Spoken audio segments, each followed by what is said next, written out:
Tanggal 6 Juli 2025 bertepatan hari Jumat, yaitu Hari Raya Kurban, dan juga disebut Hari Raya Haji. By the way, bagaimana umat yang sedang berhaji? Semoga pulang dari sana menjadi haji mabrur ya. Amin. Nah, kita mau membahas nih sebenarnya ketika kita berhaji ke Mekah, haruskah memakai paspor dan visa haji? Ketika daulah Islam tegak pertama kali di Madinah, setelah itu masa kekhalifahan Umar bin Khattab sampai abad ke-20, umat yang ingin berhaji tidak ada embel-embel apa-apa untuk pergi berhaji ke Mekah. Yang diperlukan hanya keuangan yang cukup untuk naik kapal laut ke sana. Adapun berkas-berkas diperlukan supaya kita punya dokumen yang jelas, tapi hanya sekadar dokumen semata untuk kelengkapan perjalanan kita. Bukankah seperti sekarang dokumen itu dipersulit dengan visa haji?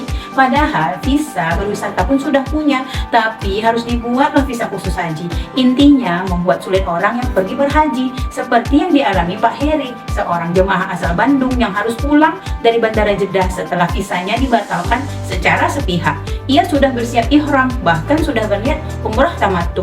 Namun semua harus pupus, no visa, kata petugas. Tak ada pelanggaran, tak ada catatan buruk, tapi negara pun bungkam. Tak jelas siapa yang membatalkan dan kenapa dibatalkan. Yang nyata hanyalah luka, air mata Pak Heri dan mungkin ribuan umat yang mulai mempertanyakan sebenarnya siapa pemilik kuasa atas Baitullah. Inilah buah dari sistem internasional yang mengatur peribadatan umat dengan logika, kapitalisme dan nasionalisme semu. Baitullah yang semestinya menjadi rumah semua umat Islam kini dijadikan komoditas. Rukun Islam kelima bukan lagi urusan spiritual semata, tapi soal dolar, visa dan kuota. Ironisnya, negara-negara muslim tidak satu suara, tak ada koordinasi, apalagi kedaulatan. Bahkan seringkali negara lebih berpihak pada narasi kerjasama bilateral daripada membela hak rakyatnya. Bandingkan dengan sistem Islam yang pernah diterapkan dalam naungan khilafah. Pengaturan haji bukan diserahkan pada logika bisnis, tapi pada prinsip pelayanan umat.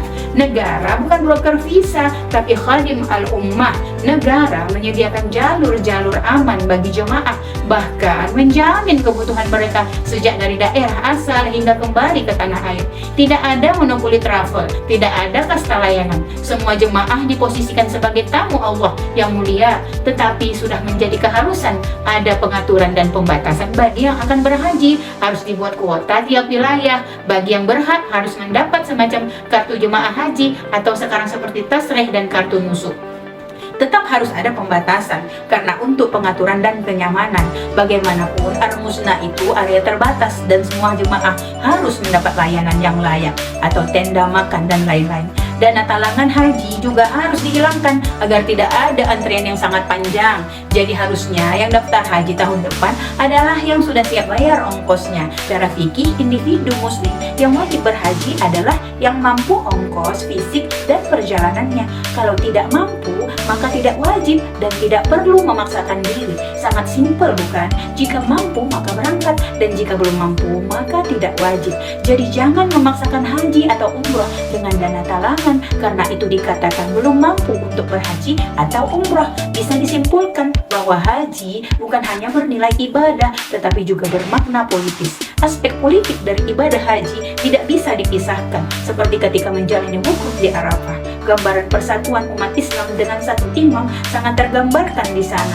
Berbagai bangsa, ras, suku, warna, budaya, dan bahasa bersatu dalam satu ikatan saja, yaitu akidah Islam. Apalagi ketika dulu tanah suci Mekah dan Madinah masih berada dalam kepengaturan khilafah. Persatuan itu sangatlah terasa. Jemaah haji yang berbeda-beda latar belakangnya sama-sama merasa memiliki pemimpin yang satu, yaitu Khalifah Utsmaniyah. Lebih dari itu, sistem Islam memandang haji sebagai momentum pemersatu umat. Tidak ada sekat kebangsaan, tidak ada paspor, tidak ada pembatasan atas dasar kewarganegaraan. Semua muslim adalah satu umat yang wajib ditunaikan hanya untuk beribadah.